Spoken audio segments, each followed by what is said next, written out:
Who are the UAF, or the United Aurora Federation? Where do they come from? What do they eat? Do they have cool ships? How about their weapons? Where does all this gorgeous art come from? Who is the Queen really? You may have heard rumors of this faction, or maybe this is your first time. Together, we'll be taking a closer look at this Starsector faction mod, and what has become one of the most ambitious faction mods ever made. Much like the UAF mod, this video has grown quite vast in scale, so I've sectioned out each topic for your viewing pleasure. Consider subscribing to the channel and supporting the UAF mod development through the links posted below the video. Now strap yourself in, because here we go.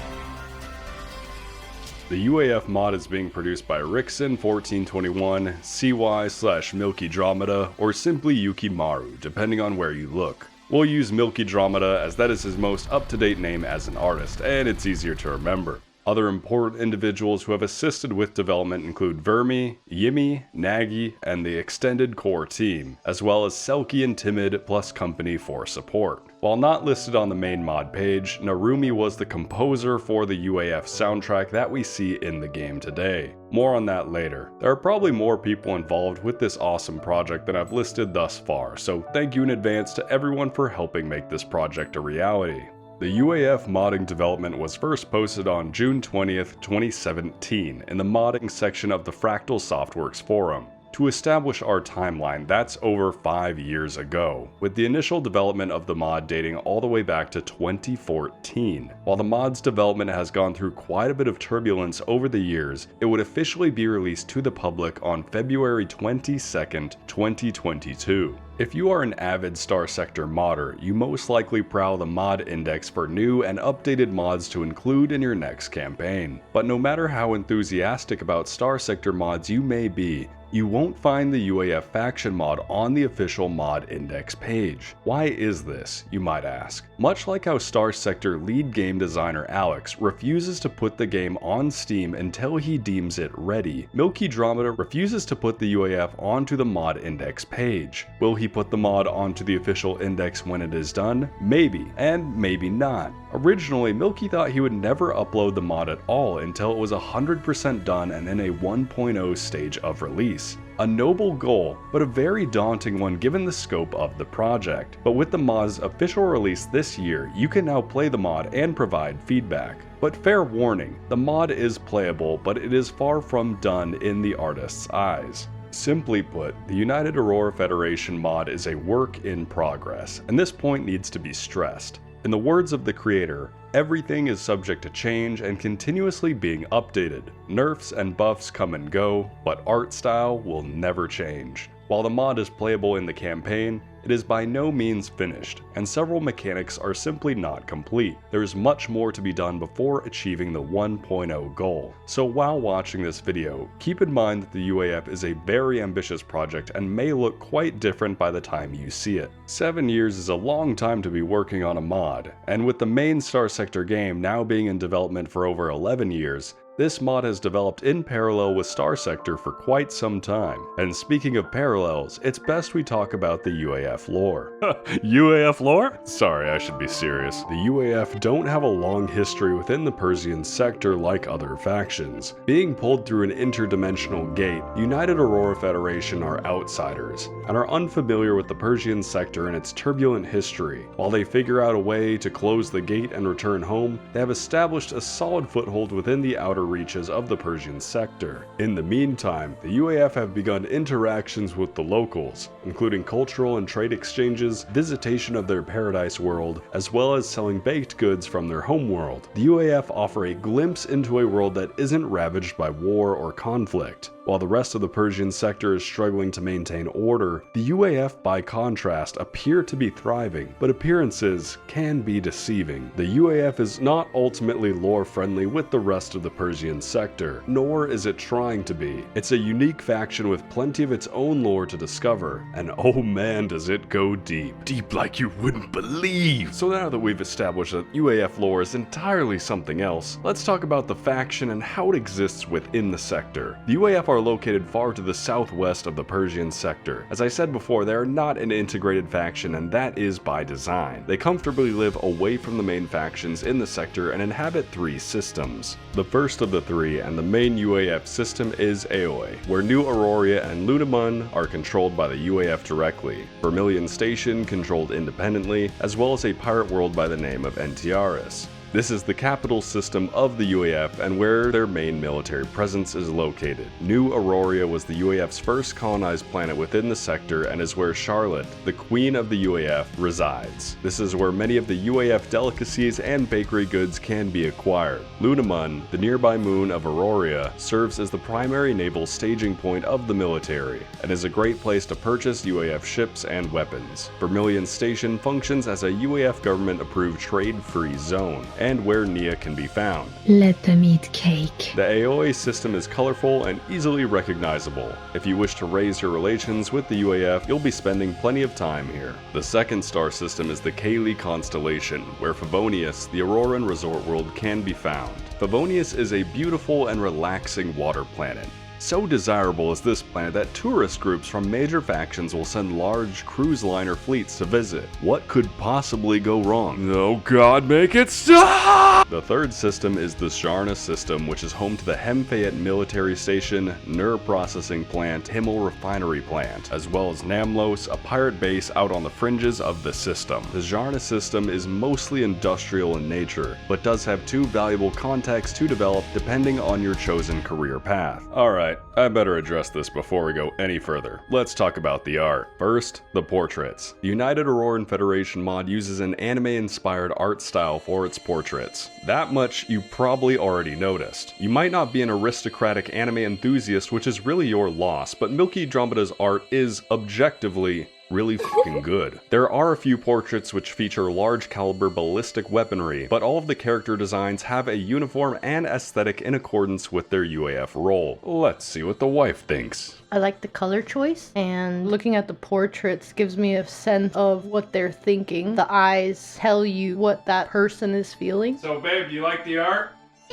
There are currently 84 handmade portraits in the UAF mod. 84! That's the most custom-made portraits of any mod for Starsector. And that's just currently. The absolute mad lad wants to outdo vanilla Starsector. Nothing can stop him! As for quality, Milky Dromada sets a very high standard for himself and has updated and replaced many portraits over the years. If you look at Nia, for example, she's come a long way since her original look. Even Milky thinks so. You might even recognize Scarlet from one of the IBB quests. This portrait is from many years ago, and you can clearly see the evolution of Milky's talent over the years to what we have now. He's improved a lot. I could talk for a while about all the different portraits, but we better get on with it. The ships. There's not only a lot of them, they look really good too. Similar to the portraits, many of the ships have gone through updates and redesigns over the years, some of which I've had the pleasure of testing early. The quality is top notch and actually fits in very well next to the vanilla Starsector aesthetic.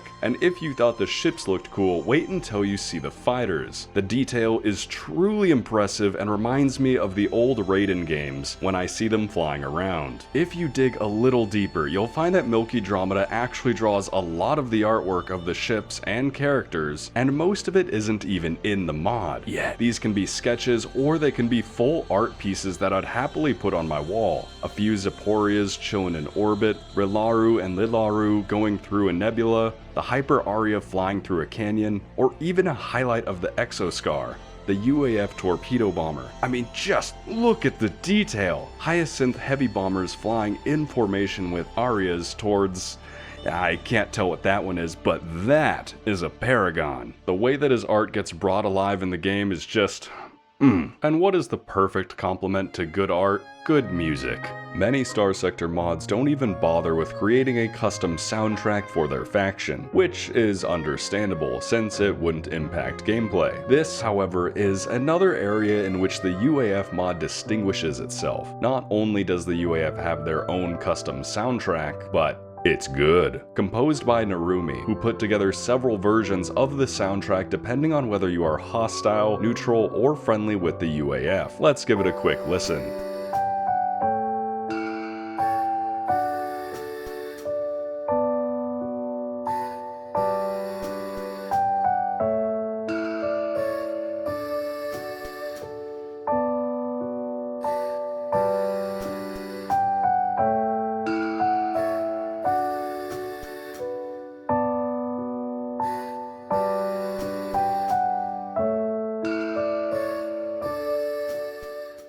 Sex. Given how many ships the UAF have access to, what is their fleet doctrine? That, my friend, depends on what sub-faction of the UAF you are referring to. The United Aurora Federation is split into 3 distinct sub-factions: the Auroran Base Fleet, the Royal November Military Fleet, and the Expeditionary Automata Fleet. Each fleet can be identified by a distinct visual style. While many ship hulls are shared between sub-factions, they are produced in variants with special characteristics. The Auroran fleet is the base fleet of the faction, most widely produced and available in Auroran markets. Their ships have a light blue-gray color scheme and are pretty well rounded. All Auroran ships share the Auroran engineering built-in hull mod, which repairs a small amount of hit points over time, depending on hull size. The tech level for base Auroran ships borders low-tech and midline, often equipped with simple ship systems like flare launchers. A good choice for any captain starting out in the sector, as they can be adapted to almost any profession. The Royal November military fleet is comprised of hardy, slow, heavy-hitting ships made for direct combat, and are easily identified with their patterned dark blue and gray color scheme. They have upgraded flux capacity and vent rate, as well as increased armor. These upgrades come at the cost of maneuverability and increased maintenance. November fleet tech is solidly in the midline category, with a wide variety of ship systems designed for direct combat. Therefore, November ships are best suited for bounty hunting and direct military operations. And finally, the Expeditionary Automata sub-faction. Expensive, high-tech, and with AI cores integrated into the ship systems, these ships can really move. Automata ships are fast, have great flux stats, and are loaded with weapon slots. In addition, all Automata ships have their sensor profile reduced by 20%, making them ideal for a captain who prefers a stealthy approach. While Automata ships are easy to spot with your eyeballs given their dark gray color scheme, they may be quite difficult to find on UAF markets. Their power, strong as it may be, comes with cost. Great cost. Besides being double the price of regular Auroran ships, all Automata faction ships have significantly reduced armor, making them closer to a glass cannon playstyle. A dedicated Automata fleet can be very powerful, but only with a competent captain. And if you look closely at the ship's stats, the Automata faction has a painfully slow CR recovery rate and a high deployment cost. If you wish to field Automata ships, you must do so wisely. And what are gorgeous looking ships without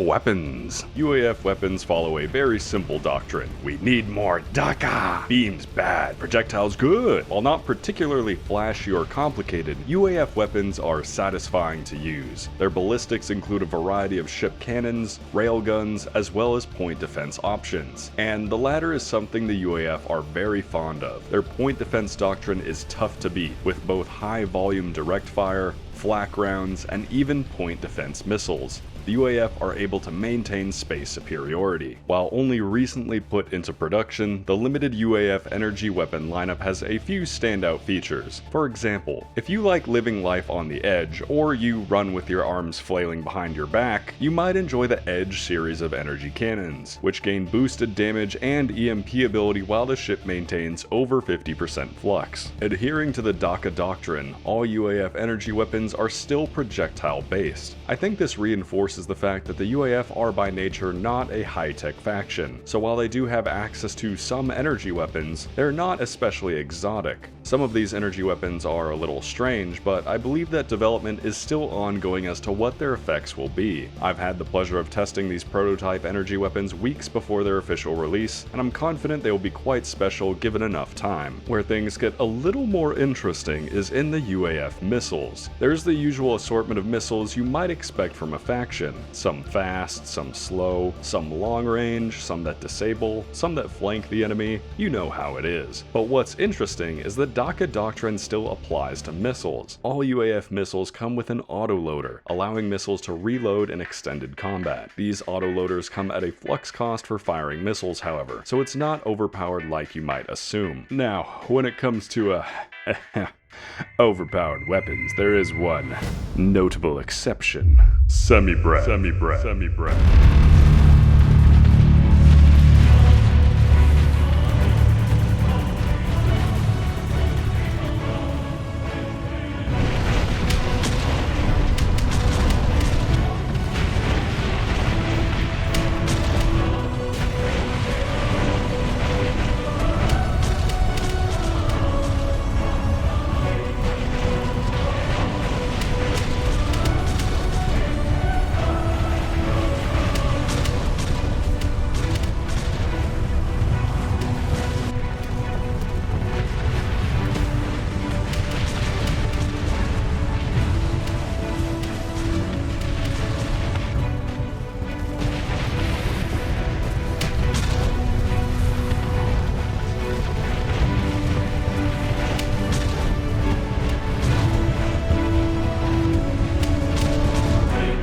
So anyways, the semi-brev. There's this funny line, usually used as a last resort weapon. Meanwhile, the reality is, as soon as you acquire your first semi-brev, you'll be slinging them without any regards for the women or children. You get a nuke, your friend gets a nuke, your brother, your sister, mommy and daddy. We've got nukes for the whole family.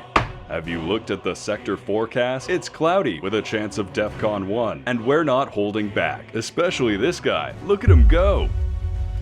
We are bathing in the chunks of our neighbors, which wouldn't actually be possible without a certain UAF ship, the Persellura. I'm not going to review every UAF ship, but there are some special ones which I do want to cover just to give you a taste of what the UAF has to offer. The Persellura is a missile-based battle cruiser, and when I say missile-based, I mean missile-based. It even gets its own department. Radical. This thing has hardly any normal weapons to speak of. It's really just missiles, with the main feature being 4 large missile mounts, combined with the fast missile rack ship system, letting it instantly reload all missile launchers in exchange for flux. This thing absolutely dumps missiles, or semi-brevs. We already know what that looks like. CY has informed me that this thing is scheduled for a redesign at some point, but until then, I encourage everyone to enjoy it how it is. You'll need a small loan to obtain one, so good luck. The next ship we're going to talk about is, no, not yet, the ICU, classified as an auxiliary command vessel. The ICU is a massive radar ship, or an oversized record player, depending on who you ask. A capital class support ship, it provides a massive sensor boost to your fleet if you are willing to drag it around. In combat, its disruptive pulse can scramble enemy fighters and missiles in a wide radius, even bending torpedo trajectory with mixed results. It's a cool ship, and the deployment animation for its ability is fun. While not very strong in direct combat, it's a great counter to enemy fleets relying on fighters and missiles. Though that doesn't stop me from using it to broadside dirty pirates. Nope, not yet. A quick example from the prototype category. The Fuso Reina recently reached peak performance and received its long-awaited unique hull mod. The Reflecta armor plating significantly reduces incoming ballistic weapon damage. It also mitigates some energy damage at the cost of absorbing soft flux. That isn't all that special, you might think. And, well, it isn't. The special part of this prototype armor package is that it actually has a chance to bounce incoming projectiles. It looks awesome, and it works. This is the first mod that I'm aware of that has been able to pull this effect off in a practical way. The downside to the ship being that it takes almost the entire flux core to make the armor actually work, so no shields. I think the Fuso Reina is a perfect example of a unique prototype ship that's fun to fly and creates a new way for the player to engage in combat. It's awesome. Okay.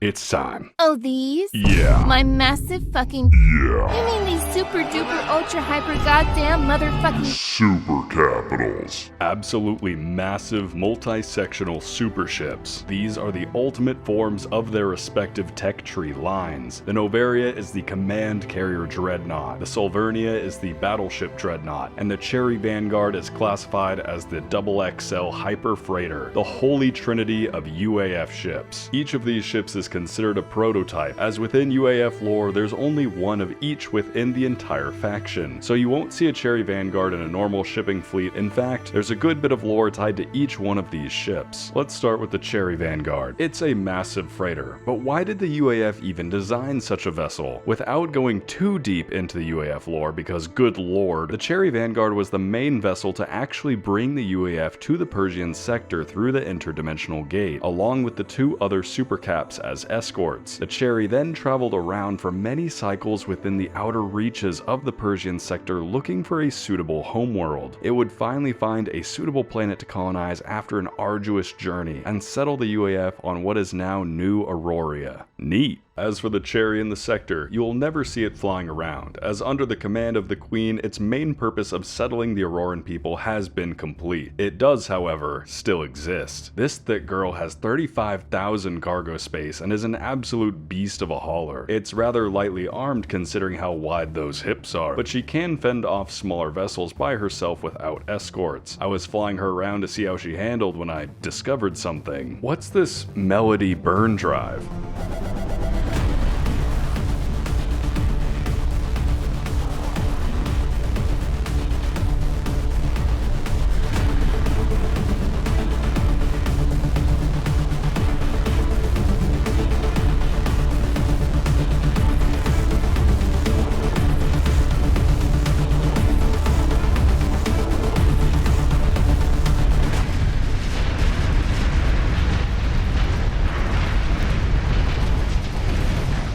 Pretty cool ship. As for acquiring the Cherry Vanguard, and the other supercapitals for that matter, there are ways. However, I've been informed these methods are highly subject to change, and I'd rather not date this video with old info. I will tell you for your own sanity that supercapitals cannot be recovered through combat nor after combat. I did this for science. If you are extremely lucky and a barbarian, you might be able to acquire a blueprint, you savage fuck. Flagship of the Royal November military fleet, the Solvernia is the battleship and bodyguard of the other two UAF supercaps. While primarily used as a defensive bulwark, deterring any fleets poised on attacking New Aurora and the Queen, the Solvernia is also equipped to accompany the other supercapitals in long-range operations, albeit at a much lower velocity. What she lacks in speed, she makes up for by possessing incredibly thick armor and guns, very large guns, 608mm in fact. These allow the Solvernia to engage in long-range ballistic warfare, like a true dreadnought. Her main battery 608 guns fire high damage armor piercing rounds, and her special ship system allows her to load a salvo of semi-brev nuclear shells. These don't have the same payload as the torpedo version, but a full salvo consists of 12 rounds. Pretty great for clearing away small ships, anything really. If you want to see her for yourself, you can easily find the Solvernia orbiting New Aurora, as the flagship of the New Auroran Defense Armada. You can even talk to her. Oh yeah, I did mention that Solvernia is a real person, right? Let me tell you. You see, it all started on Urea, but then when the interdimensional gate opened, okay, so see the interdimensional gate, sister of the Solvernia, the Novaria is the ultimate force projection ship of the UAF Navy, flagship of the Automata Expeditionary subfaction. Her lack of direct firepower is made up for by her impressive 12 fighter bays housed in her twin forward hulls. While she may appear as merely an imposing carrier, the Novaria was designed to be a deep space mobile exploration base, and is equipped for long excursions into fringe sector territory. While an excellent support vessel, the Novaria should not be deployed alone, as she is significantly more fragile than her sister ship. The perfect complement to any fleet, the Novaria is a lot of fun to fly, and can effectively deploy the best fighters the UAF has to offer. Ah yes, UAF fighters. Pride and joy of the UAF Navy. These wings have received a lot of love over the years. This isn't even close to all of them either. Even this new picture is old. UAF fighters range from simple interceptors all the way up to tactical strike fighters. Oh yeah, you thought we were done with the tactical nukes? Oh no, my friend. Target's location confirmed.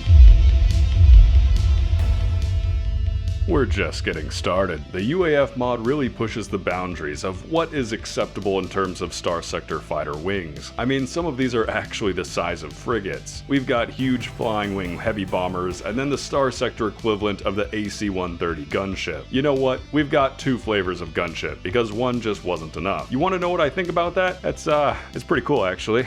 Takes me back. Recently, the UAF also implemented their Commission Crew mod crossover bonus, the Auroran Aircraft Modification, boosting fighter health by 5% and reducing fighter damage taken by 5%, a nice boost to keep their fighters in the air. While UAF fighters are quite powerful and well built, actually acquiring the wings may prove difficult. UAF fighters are expensive, both in the market and to mount on your ships, the rarest of which, like the Taufun Tactical Nuclear Fighter, will never be found on UAF markets and have to be custom ordered. Best of luck getting a good deal on them. As a man of culture, I enjoy variety and usually employ a mixed lineup of UAF fighters, bombers, and gunships. But sometimes you have to give in to your guilty pleasures and equip a carrier with entirely one type of wing. I tried a full gunship lineup and that's pretty cool, but one of the most fun loadouts I tried was actually equipping a carrier with entirely light bombers. You see, the light UAF bomber, the Hibiscus, is really something. Maybe not very strong on its own, but there's 4 bombers to a wing, and each bomber drops 12 bombs. I put 3 wings on the Isenoria battle carrier, so that's a lot of bombs. These bombers are by no means accurate, but it's amazing how when you drop enough bombs in the general direction of the enemy, space doesn't seem so big after all. And if we're dealing with something like a space station that can't move, well, these things just have a way of sorting themselves out. Once you manage to acquire a full UAF fighter lineup and outfit a couple UAF carriers, there's nothing quite like it. I mean, I don't know about you, but this is the sort of thing I could watch all day. Sometimes I just pick out one fighter and follow it with my eyes, see if I can confirm any of its kills, if it makes it back to the carrier or not, wonder what they had for breakfast. Like, are we talking choco lava, donuts, pretzel and croissant? Because that's what we eat around here. UAF bakery goods are still under development, and currently their only purpose is to give to contacts to boost relations, which we'll talk about in just a minute. New Aurora is the only place in which you can acquire these treats, so...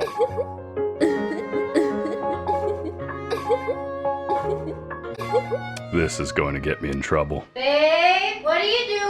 Nothing, honey. Speaking of magnets and other unexplainable technology, the UAF mod adds a few special items such as the Dimensional Nanofabricator, Modular Purifier, and Servo Sync Pump. These are special colony improvement items and can be found on some of the UAF planets as well as fringe sector territory. And the key cards. These can randomly drop when defeating enemy fleets and in other rare cases. They're worth a good chunk of credits on their own and can be turned into a UAF contact of your choice for even greater rewards and a reputation boost. They come in 5 different rarities, and despite each card's unique description, their function is currently limited to the credit exchange, although this may change in the future. As for the ladies you'll be feeding sweets and giving your credit cards to, the UAF currently has the following contacts to develop: the Queen, Area Charlotte, Inari, Masoko Lafayette, AER-1A, the Robo Queen, Alexandra Yamato, and Nia Aurora. That's not, however, the order you unlock them in. It all starts with Nia on Vermilion Station. You have to give her choco lava cakes to get everything going. You have to eat all the cakes, Nia. Why are you doing this to me? Once you feed Nia enough cakes, she'll grant you access to the Zharna system, where you can begin your talks with Inari and Alexandra. Inari, Masoko, is part of Zharna nobility and therefore has far more disposable income than she knows what to do with. So, naturally, she wears a custom-made uniform and funds a team of scientists to perform genetic experimentation, and that is exactly where we're going to stop. Inari is the lead administrator of the Zharna system and is a high-importance military contact. Give her enough cakes and she'll offer you a super capital. Maybe. Alexandra, on the other hand, is the staunch administrator of Nur Station. She'll put you to work right away mining rocks. She also doesn't enjoy choco lava cake, so pleasing her is going to be a little more difficult. She's in charge of making sure the UAF gets the resources it needs, so she's pretty busy and can't afford the same luxuries as Inari. She is, however, a fighter feisty one. A high importance trade contact, Alex also has ties to the UAF underworld. Yeah, I assume this is because she hates her job, but she'll actually help you steal UAF ships. Probably not something a UAF administrator should be doing, but if you are down with some underworld shenanigans, she's pretty cool. Neither Inari nor Alexandra will help you get access to the queens, however. Time to go see how Nia is doing. They ask you how you are, you just have to say that you're fine when you're not really fine. Once you have given Nia enough cakes and maybe done some honest work on the side, you'll be able to request an audience with the monarch. This is a big request, so you'll have to have pretty good relations with Nia. When in doubt, give her more chocolava and you might learn more about her. Meeting with the queen isn't as easy as a regular contact, and you'll most likely have to wait several days before she'll see you. This can be bypassed by using a story point, but for the rest of us peasants, groveling is the best we can do. The queen is a very high importance military and trade contact, and developing a relationship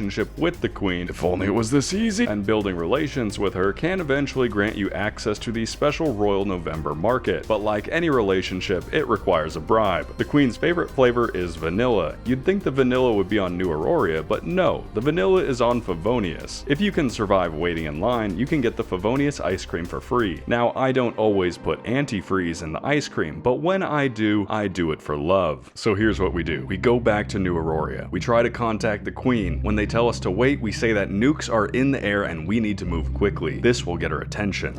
Tell her we need access to the semi-brev arsenal. She might be confused at first, but this is when we unzip our super weapon, the Queen's Gambit. She'll be so busy shoveling antifreeze cream that she'll have no choice but to forfeit the November market permit. And that, my friends, is speed dating. AER-1A, the Robo-Queen, on the other hand, is actually quite chill. She's also a very high importance military and trade contact, and can grant you access to the very secretive automata market. Being a robot, she surprisingly doesn't have the same cravings for antifreeze, and instead just wants to confirm you are a decent human being, which is rather subjective at this point. Unlocking UAF contacts may seem convoluted, and that is being refined. There are small hints that will be added to help you along the UAF progression path, as well as integration into the UAF campaign, which is planned for a later date. Did I say UAF campaign? Bet your pretzel I did. There is a full UAF campaign planned for the mod, with special missions and unique campaign rewards such as the Supercapitals. The campaign will, however, be one of the final updates to the UAF mod, once the rest of the core material is polished and finalized. That is certainly something to look forward to, but I do have some good news for you now. There is currently one special mission you can play through as a proof of concept piece for the campaign. This mission is called Tilted Dagger Part 1, and will have you helping out Yimi, one of the special UAF officers. Since these missions are part of an ongoing storyline, there's a lot of text. There are several responses to choose from, some of which are actually traps. This example mission will actually only ever show up once, so if you decline the mission, it'll never show up again, much to my disappointment as it took another playthrough to get this footage. Yimi is in trouble. She used to be the leader of an elite Hyper Aria squadron until her ship's captain decided to defect while in combat with a pirate fleet. This resulted in her squadron being left to fend for itself, and ultimately she was the only fighter pilot to make it home. Being a pilot aboard a defected vessel, Yimi is under official investigation and can't leave Lunamun, and that's where you come in. Her Zaporia battle carrier went down near Namlos in the Zharna system. You'll need to gather up a significant amount of marines and meet with an informant who will lead you to the Zaporia's crash site. The area is controlled by pirates, so the operation can go a number of ways. You'll need to either defeat or stealthily slip past the pirate fleet in orbit before commencing the ground operation. I'm not sure how many possible outcomes for the ground operation there are at this point, but consider yourself lucky if you manage to pull it off your first try. By completing this operation, you'll be able to find some evidence that can help Yimi with the investigation. Once you have the evidence, make sure to return to Yimi on Lunamun within the time limit to complete the Tilted Dagger Part 1. The rewards for completing this mission are two unique officers, Yimi and Mizuki. Both are very strong carrier commanders and have special skills that enhance the wings stationed on their ships. You will also receive Yimi's Hyper Aria Squadron, a prototype fighter group that cannot be acquired anywhere else in the sector. I think it's a great reward, as I feel unique ships are often the expected rewards from various Starsector mod missions, and it's really nice to see the UAF doing something different and providing a unique fighter wing. and that's Tilted Dagger Part 1, a cool example mission that bodes well for the future UAF campaign and storyline. Since this is technically a review video and definitely not a Starsector mod documentary, let's touch on some of the negatives. The writing in the UAF mod is, dare I say, dubious? I mean, I can understand what's going on, but it's a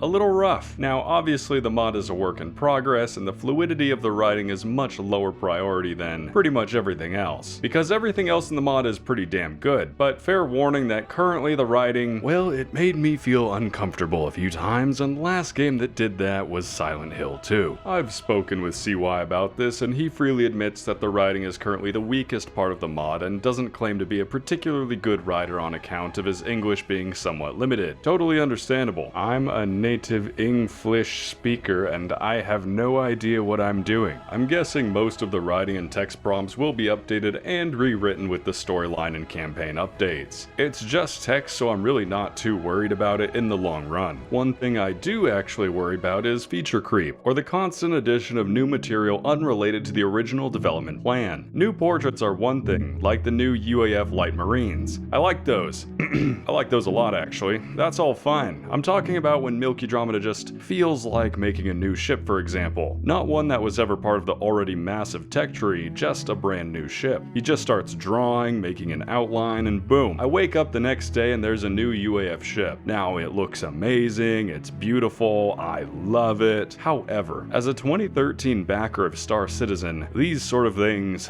terrify me. Balance is another issue, which is always a tricky one. I mean, we're talking about balance of a modification in development for a single player game. There are some bits of the UAF that seem rather overpowered, and there are some other bits that I'd say are underpowered. Now, Milky loves talking about balance. It's one of his favorite topics when it comes to mod development. Just kidding.